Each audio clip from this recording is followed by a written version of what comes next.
very strange press conference. It's Yeah. not well, not what I was expecting anyway. Was it what you were expecting?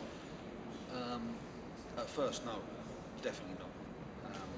This is a serious grudge match going back almost 18 months. Yeah, Um, I mean, back in 2010, just before Christmas, Neven Pajkic done a press conference about this whole situation, giving Tyson sticks, saying that he didn't want to fight him, saying that he was bottling out of a date that they offered, and all sorts, and got up on a podium and spent about 20 minutes up there, giving him a serious stick, which is unheard of yeah, nowadays in the sport. And it's just gone on from there. I mean, it's just been back and forth, back and forth. I never thought it'd happen. yeah, Really, really, really surprised. I'm surprised Neven stepped up, because Tyson's been looking good lately, like really good, world class. well, yeah, And Neven's an undefeated heavyweight. He's got a good ranking himself. He's Canadian champion. So it's a real risky fight. well, that's what I was going to ask you. Do you think this will be the toughest fight, or do you think it's a step up from Chisora, or do you think it's about the same level? Um, Chisora surprised me. Chisora's a lot better Then he showed on the than. night. No. I think he showed a lot of things that he hadn't shown before. Right. Okay. Um, People talk about his weight and stuff, but he was as fit as a fiddle. He went 12 hard rounds, and he was trying to throw big bombs until the end. You can't do that if you're unfit. You just can't do it. Chisora, for me, showed a lot of guts and grit, because he looked like he could have been stopped a few times, and he came through it. So Chisora, for me, has gone up in my estimations big time, and I definitely think he's European class stroke world class fighter. Yeah. And the next fight on from that was Ferta, and was potentially the Martin Rogan thing. Is that something that really annoyed you, the way that the Belfast promotion went?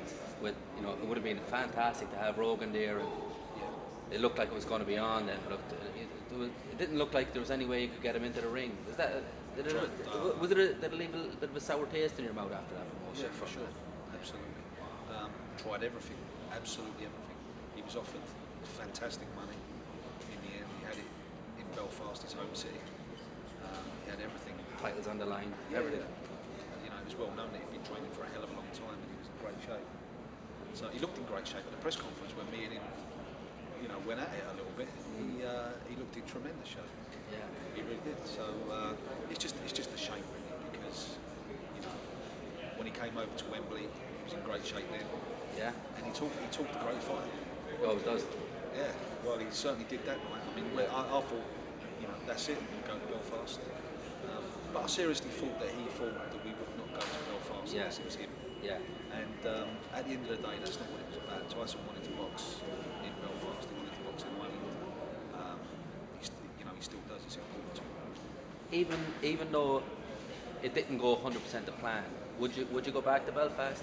Oh, heartbeat, yeah. Yeah. I'm looking at dates next year. Yeah. Certain dates. Yeah. You're not looking at March 17th over there, because it was a bit of a bombshell to me. You've the theatre underneath Madison Square Garden, where John Duddy had any amount of fantastic St. Patrick's Day fights. Yeah. You've provisionally booked that. We've booked it, yeah. Tell us a little bit about that. Well, it's for me, it's part of one of the boxes I wanted to tick. It's a dream for me. It's probably the best known arena in the world. We all know that. For boxing people, boxing fans, anyone involved in boxing, everyone wants to go to Madison Square Garden. Whether they're a fighter, whether they're a manager, whether they're a promoter, whether they're a fan, everyone wants to go there. So I just think that we get we get a great response about Tyson from America. Yeah. We really do. They love him there. Love him, absolutely love him. And the place to go is the Garden. And I'm really, really excited. Tyson's really excited. It's going to be special. And it just so happens that it's worked out well. He booked in Belfast, and March 17th he's going to be at Garden, where obviously the parade goes past during that day. Yes, it was. Yeah. Probably one of the most boring parades on the planet. However, I'm sure the fight wouldn't be boring, as long as you got the right opponent in there. Yeah. Have you thought about any potential opponents for it? Well, we're gonna look at some fighters that appeal to that region, to New York. Maybe an Adamek type of fight, or Yeah, why not? yeah, Why not? get the Poles and the Irish. Yeah, absolutely. You've got good security. I'd love the Adamek fight. Yeah. You know, I really like that fight. To be honest. Yeah. So yeah, we're going to start. We need to get through Saturday night, Of course. and then we're going to start planning for that event. We're going to start offering it to fighters like that. Yeah. So bringing it back to this fight, you're right. We shouldn't look past this fight. He's an unbeaten fighter. Yeah. You know, he's a slow starter. Yeah. But he comes on. He's got good stamina. Yeah. Do you think this is a real risky job for him? You know, to have his first fight back in Manchester, it was great to have him. That's one thing we should talk about. Being back in Manchester, you've tried on a number of occasions to have a fight in Manchester. There's been fights booked in Manchester, and it's never happened. It's quite strange for a fighter from a city to be British Commonwealth champion, heavyweight fighter, very high profile, and never have to fought in his home city, especially a fight city like Manchester. Absolutely. It's a bit weird. Why is that? The reason behind that is because I've always treated Tyson as a marquee fighter. I've always believed that he's something unique and something special. And that was even when he was carrying loads of weight and he left the 4-2s behind and he turned pro. I had that belief in him. So I didn't really want to go to leisure centres. Yeah. I really didn't, because I believe that, you know, this kid is special and I want to take him to good venues. I've done it with other fights in the past. We've gone on to do big things, and you know, that's what I set out to do here. Manchester's very hard to, unless you can book the MEN. Yeah. It's very hard to find a venue. You're right. Yeah. Where you can do, you know, kind of goes for 2,000 plus. Yeah, very small venues, and then a monster venue. Yeah. So there's not a great deal in between that's suitable for boxing. And the MEN has to be booked so far in advance. Yeah. It's hard. You know, once you get a TV date and try to marry a venue like that up with a TV date, it's hard. Yeah. So that's why, really. And but I thought I'd take him, you know, on a road show, show him up and down the country and abroad and everywhere, just because, you know, for me, marquee.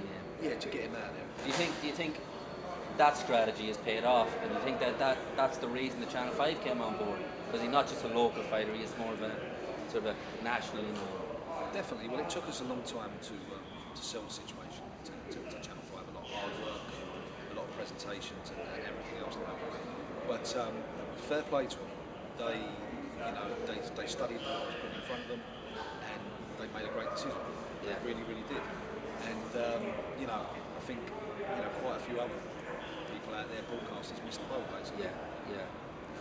And some of them had it put in front of them as well. So it was basically fair play to Five, because, you know, they believed.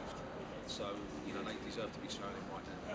It's a really, in my opinion, it's a really special opportunity that you have at the moment to show the larger terrestrial channels, you know, boxing is a marketable commodity.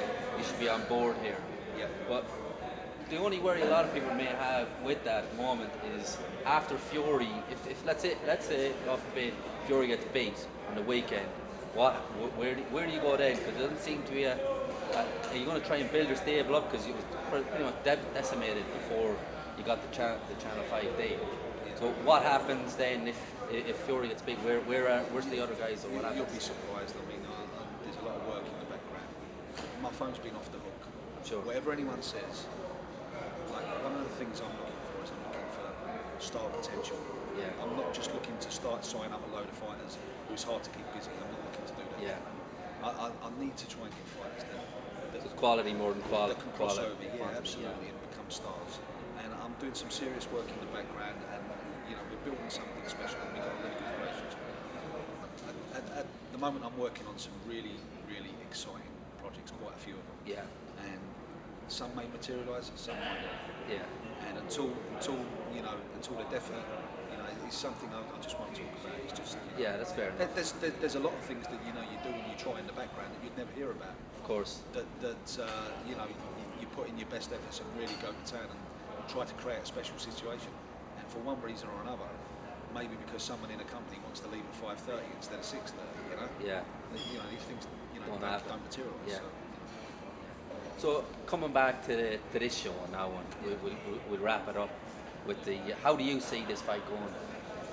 I I see Neven Pajkic in the best shape of his life. I'm hearing he's in the best shape of his life. I'm hearing that this fight has been the first fight to motivate him properly. I believe he's a real hard case. No surrender is a good nickname for him. So the way I see it is, I want Tyson to be smart, not like he did in the first fight. I want him to be real smart and use his God-given talents. If he does that, I think he'll take this kid out in about 7-8 rounds. If he doesn't, and he sits and has a punch up with him, then he could make it an even affair. So it's one of them. Of course, I worry about them situations because Tyson's volatile. You know, he gets caught up in the heat at the moment, and he can snap. He loves a punch up. Yeah. So, but you know, the thing for me is, you know, what I say to him is, you know, just box, because whether you have a punch up or whether you box, you're an exciting fighter. He's got quick hands. He's got range. He's got great boxing ability.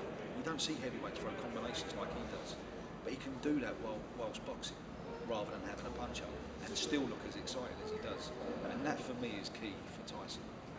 We saw some of that volatility today in a very brief glimpse in what was generally, you know, quite a placid, complimentary on both sides press conference. We saw a flash of volatility where he says only for his license he would have gone over there right there and then and smashed him open.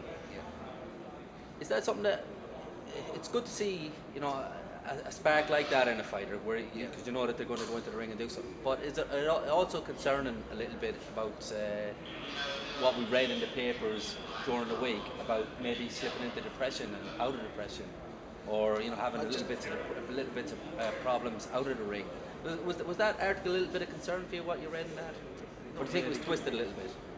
No, I'm not sure anyone twisted it. It depends what day you get Tyson, really. No, there's no concern because I've been around him for a long time now, so I kind of know him very well. He's a person who, when he has highs, he has extreme highs. You know, when he has highs, you won't see anyone more bubbly and as excited as him. He's quite nice to watch, actually. Yeah. But as a result of that, you know, when he's feeling down, when he's low, he is low. Yeah. You know, I think he's a person of extremes. Yeah. That's what I believe. Well, hopefully we get an extreme from him on Saturday night, an extremely good performance. Yeah. And we have the roadshow rolls on. Absolutely. If he keeps his head and does things properly, he'll look sensational. He's a good show. Great. Thanks very much.